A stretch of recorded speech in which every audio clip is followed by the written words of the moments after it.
My name is Zoe Turner. I'm 32 years old. To most people, I look like someone who has everything figured out. I'm a senior executive at a high-end wine production company in California. When I walk into a room, people notice. They assume confidence, stability, control. They assume I go home to a place filled with warmth, parents proud of me, a family that sees my value. They're wrong. 4 years ago, I didn't just lose a bedroom. I lost my place in my own family. And it happened on my father's birthday. That evening, I left work early, carrying 2 bottles of vintage wine, limited release, the kind people wait years to taste. I brought them home because moments like this mattered to me. Family mattered. The house smelled like home the second I walked in. Garlic, roasted meat, warm spices. My mother had been cooking all day. She always did. Every dish my father loved was laid out like a ritual, nothing missing. In the dining room, my younger sister Maya was adjusting the cake, carefully centering the candles. She looked up when she saw me and smiled. "You're home," she said. "Everything's almost ready." For a brief moment, I felt safe. That illusion lasted less than 10 minutes. A car pulled up outside. I didn't even need to look. Brandon, my older brother, had arrived, along with his wife Sophia and their daughter Lily. Just like every year, they came empty-handed. No gift, no wine, not even a card. No one mentioned it. Brandon walked in wearing a wrinkled dress shirt and shoes that used to be expensive years ago. Sophia followed, exhaustion written across her face. Lily ran straight past them, squealing as she threw herself into my father's arms.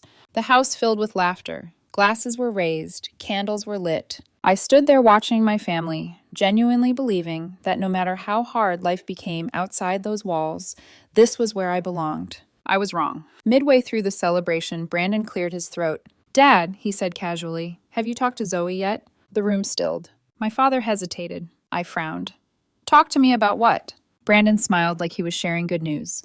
"Sophia, Lily, and I, we're moving back in." I blinked, surprised, then smiled.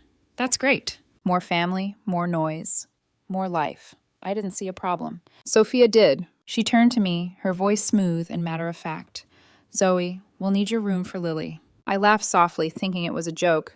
"There are 2 rooms already taken by your family." Sophia nodded. "Exactly. Lily needs her own space." Something in her tone made my smile fade. "I could take the sofa," Brandon added quickly, shaking his head.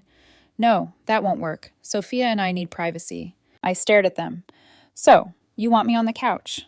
"It's temporary," Brandon said. "Why make a big deal out of it?" I leaned back slowly. "Who pays the rent here?" Silence. "Who covers utilities, groceries, bills?" Still nothing. "I do," I said. "So why am I the one being displaced?" My mother sighed. "Zoe, your brother is struggling. You should think about family." That was when I realized this wasn't a discussion. It was a decision already made. Only Maya spoke up. "Why should Zoe give up her room?" she demanded. "She pays for everything." My father slammed his hand on the table. "You don't have a family," he snapped at me, "so you don't need the room." I felt something inside me fracture. "No," I said quietly. "I won't." That's when he said it. "Move out," he ordered coldly. "Give your room to your brother's child." The words hung in the air like a verdict. My mother looked down. Brandon smirked. Sophia watched, waiting. Maya stepped forward, furious. "If she goes, I go too." My father softened instantly. "You're young. You don't understand." "I understand enough," Maya said. She turned to me. "Let's go." 30 minutes later, we stood by the door with 6 suitcases. No one stopped us. As I reached for the handle, I turned back one last time. "From now on," I said evenly, "I'm cutting off all financial support." Then I walked out. That was the night my family stopped being my home.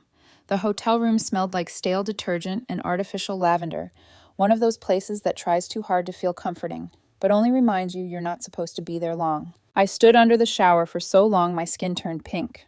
The water was scalding, but I barely felt it, because the heat in my chest was worse. Anger, humiliation, disbelief. And underneath all of it, something quieter. Grief. Not for the room. For the version of my family I kept trying to believe still existed. When I finally turned the water off, the mirror was fogged.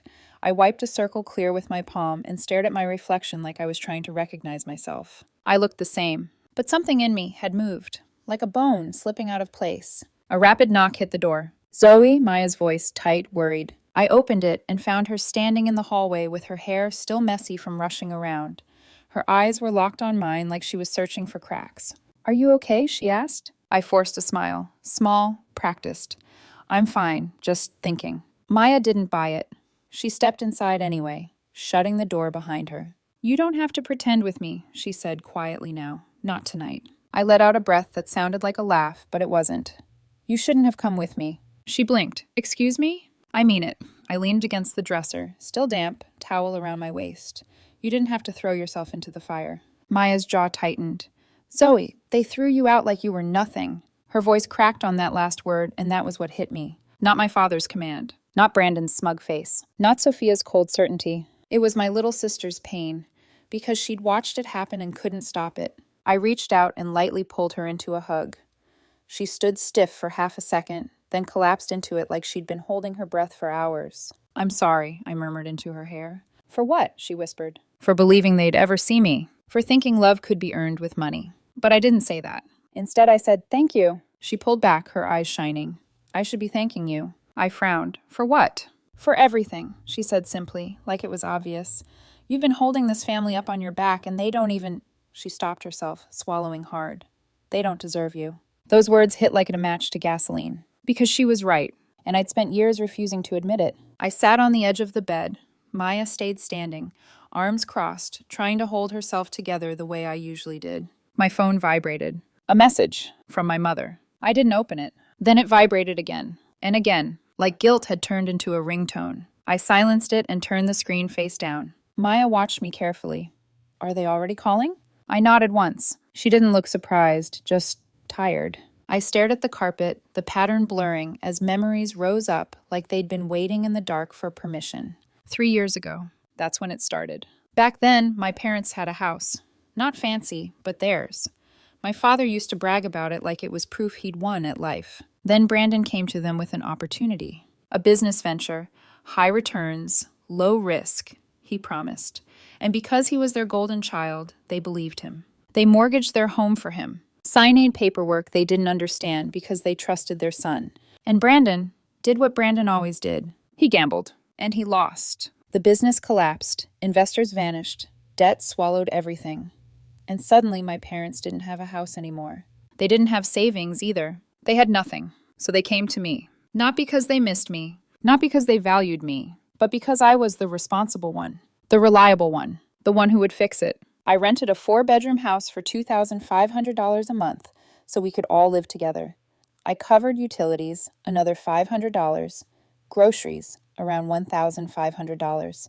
And Maya's tuition? That came from me too. For 3 years, I worked like my body was a machine meant to provide. I didn't complain, because I thought that's what love was. A quiet sacrifice no one had to ask for. And now? Now they'd looked me in the face and decided my room mattered less than my niece needing space. I exhaled slowly, my hands clenched so tightly my nails dug into my palms. Maya sat beside me, quieter now. "You did all that, and Dad still threw you out." I didn't answer, because if I spoke, I might say something I couldn't take back. Something that would make it real. Maya's voice softened. "What are we going to do?" That question should have terrified me, but it didn't, because for the first time in years, I wasn't thinking about how to save them. I was thinking about how to save myself. I turned toward her. "We're going to start over." Maya blinked. "What does that mean?" "It means we get our own place," I said. "A real place. One no one can kick us out of." Her eyes widened. "Zoe, can we even afford—" I cut her off gently. "Yes." She studied me, suspicious now. "How?" I hesitated. Because there was something Maya didn't know. Something no one in my family knew. I had money. A lot more than they ever imagined. Not just salary, investments, side ventures, deals I made quietly, while the rest of them were too busy draining me to notice I was building a life outside them. My accounts had passed $5 million a long time ago, and I'd kept it hidden for one reason. Because if they knew, they wouldn't just ask for help. They'd demand it. They'd wrap it in family titles and guilt until I couldn't breathe. And part of me, some stupid, stubborn piece, still feared that if Maya knew, she might slip. Not out of cruelty, out of softness, out of love for our mother. And love was exactly the lever they used best. So I chose my words carefully. "We'll figure it out," I said instead.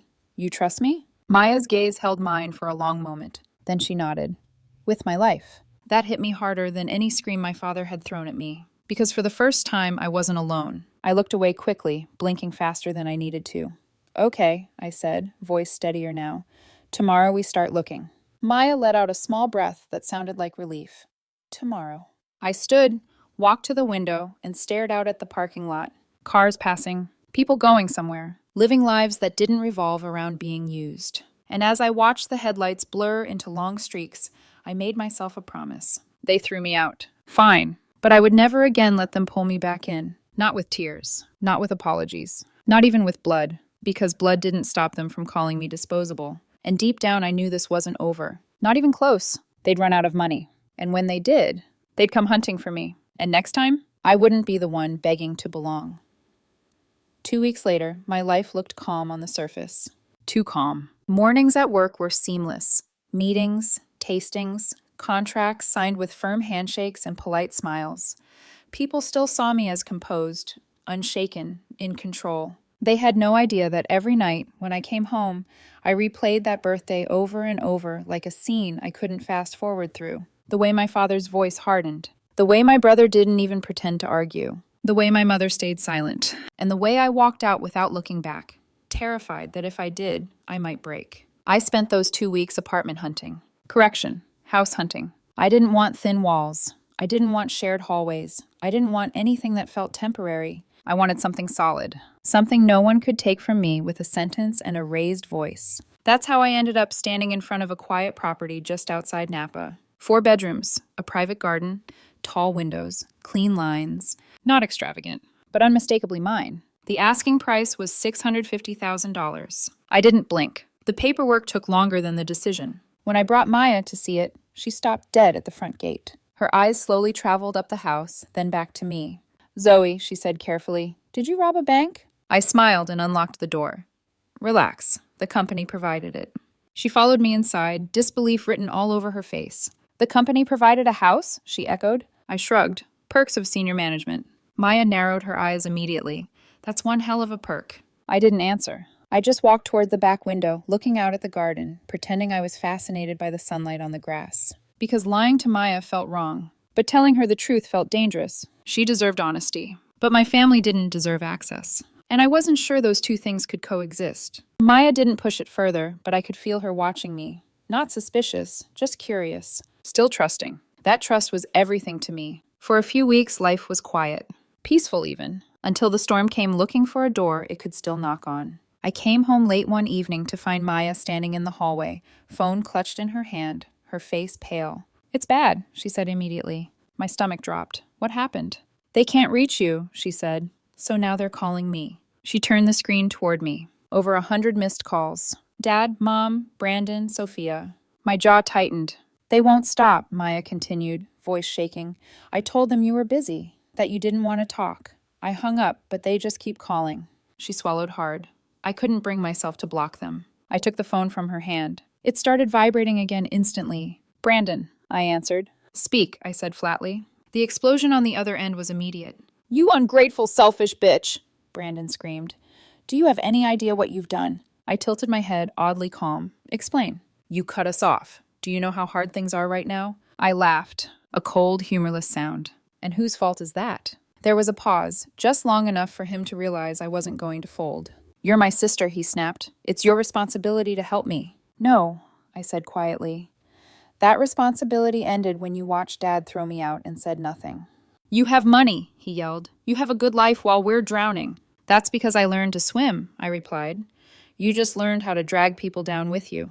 His breathing was heavy now, furious. "You can't abandon your family." "I didn't," I said, voice dropping. "You abandoned me first." I hung up. Then I blocked his number. Maya stared at me like she'd just watched something irreversible happen. Before she could say anything, the phone rang again. "Mom!" I hesitated. Just long enough to remember every time she'd told me to be patient. Every time she'd asked me to understand Brandon. I answered. "Zoe," she sobbed, "please don't hang up." I said nothing. "We can't afford it anymore," she cried. "The bills.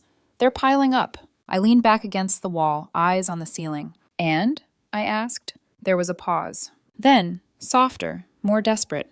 "We got a notice," she whispered. "We have 1 week before we have to leave." I closed my eyes, not because I was shocked, but because I knew exactly what was coming next. "Please," she begged, "help us. Just this once." "No," I said calmly. Silence. "You'll figure it out," I continued. "This isn't my problem." Her sobbing broke into something raw. Then my father's voice cut in, sharp and furious. "If you don't help us," he roared, "don't ever call me your father again." I smiled. A small empty smile. My father, I said softly, died the day you threw me out. I ended the call. Maya stood frozen. I gently took the phone from her and blocked the rest of the numbers. They won't hurt you anymore, I said. She nodded, shaken. After dinner that night, I told Maya I had a meeting. I didn't tell her where I was going, because this part she didn't need to see. 2 days later, I walked back into my parents' house. Not alone, and not as their daughter, as their landlord. The front door opened slower than I remembered. Same chipped paint, same crooked welcome mat, different power. The moment I stepped inside, the shouting started. "What the hell are you doing here?" Brandon snarled, storming out of the living room. His face flushed red, jaw tight like he'd been waiting days to unload everything on me. "You come to mock us now?" I didn't answer him. I stepped aside. That's when Mark walked in behind me. Calm, professional, neutral expression, leather briefcase in hand. Brandon frowned. "Who's this?" Mark cleared his throat. "I'm the owner of this property." The room went still. My mother blinked rapidly, confusion flickering across her face. My father slowly stood up from his chair, eyes narrowing. Brandon scoffed. "Yeah, so what?" Mark adjusted his glasses. "As of today, the new owner is Zoe Turner." The silence that followed was absolute. Not a breath, not a word. Just 4 people frozen in time as reality slammed into them all at once. My mother's lips trembled. "Zoe, did you buy this house?" Brandon's anger vanished instantly, replaced by something greasy and artificial. He laughed awkwardly. "I knew it," he said, forcing a smile. "I always knew you were the most successful one." Sophia straightened, smoothing her shirt like appearances still mattered. "We're so proud of you," she added quickly. My mother nodded eagerly. "Yes, so proud." I felt nothing. Not satisfaction. Not anger. Just distance. "I did buy this house," I said evenly, "but not for you to live in for free." Brandon's smile faltered. "What does that mean?" I let the silence stretch, just long enough for fear to bloom. "You have 2 options," I said calmly. "Option 1, you stay." My mother exhaled sharply, relief flashing across her face. "And you pay rent," I continued. That relief died instantly. "Mom and Dad," I said, $1,500 a month. Brandon, your family, 1,000. Brandon exploded. "You heartless bitch!" Sophia grabbed his arm, furious. "You knew we were struggling. You had money all along and refused to help us." My mother stepped forward, tears spilling freely. "Zoe, how could you do this to us? We're your parents." I didn't flinch. "You also have option 2, I said, voice flat. "You leave." The room erupted, shouting, accusations, pleas layered over rage. I looked straight at my father, the same man who had ordered me out without hesitation. "You have 2 days, I said.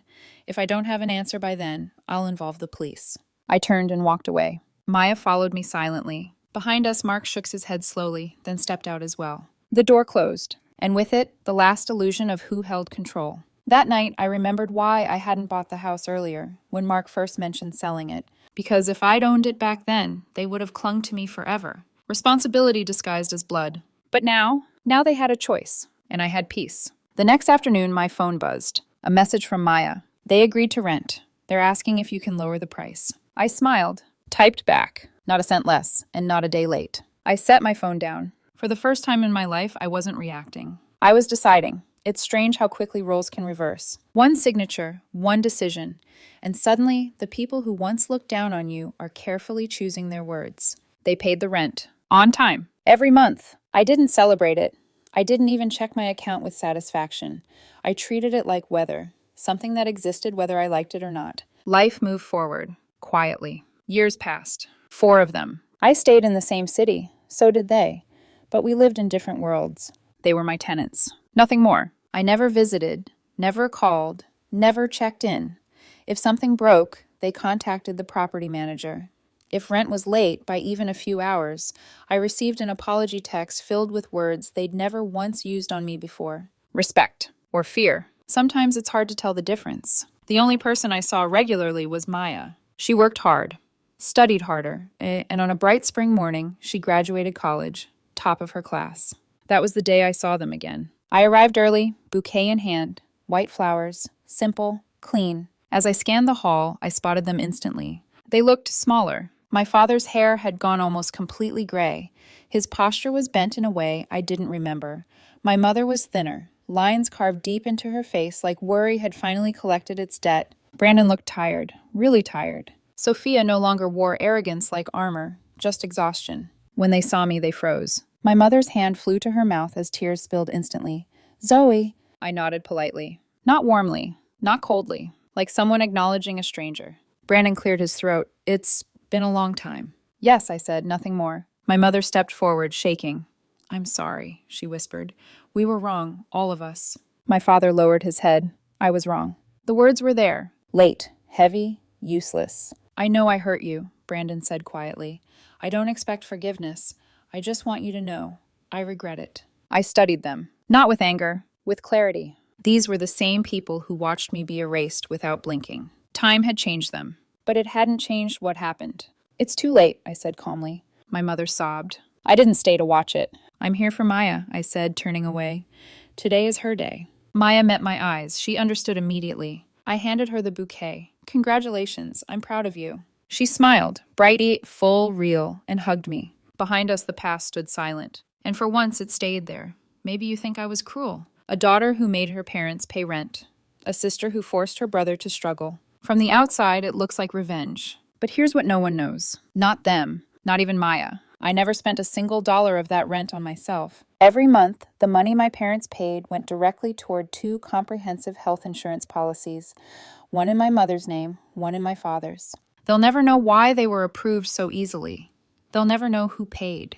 But if one day they get sick, they won't have to choose between treatment and survival. As for Brandon, the money he paid every month didn't go into my account either. It went into a trust fund, under Lily's name. By the time she turns 18, there will be enough there for education, for stability, for a life that doesn't depend on begging or manipulation. I didn't do it to be thanked. I didn't do it for redemption. I did it because I refused to become what they were. I walked away. I drew boundaries. I reclaimed control. And I still chose mercy, quietly, invisibly, on my own terms. So now I ask you, was I wrong? Was I too harsh? Or was this the only way to stop the cycle without losing myself? If you were in my place, what would you have done?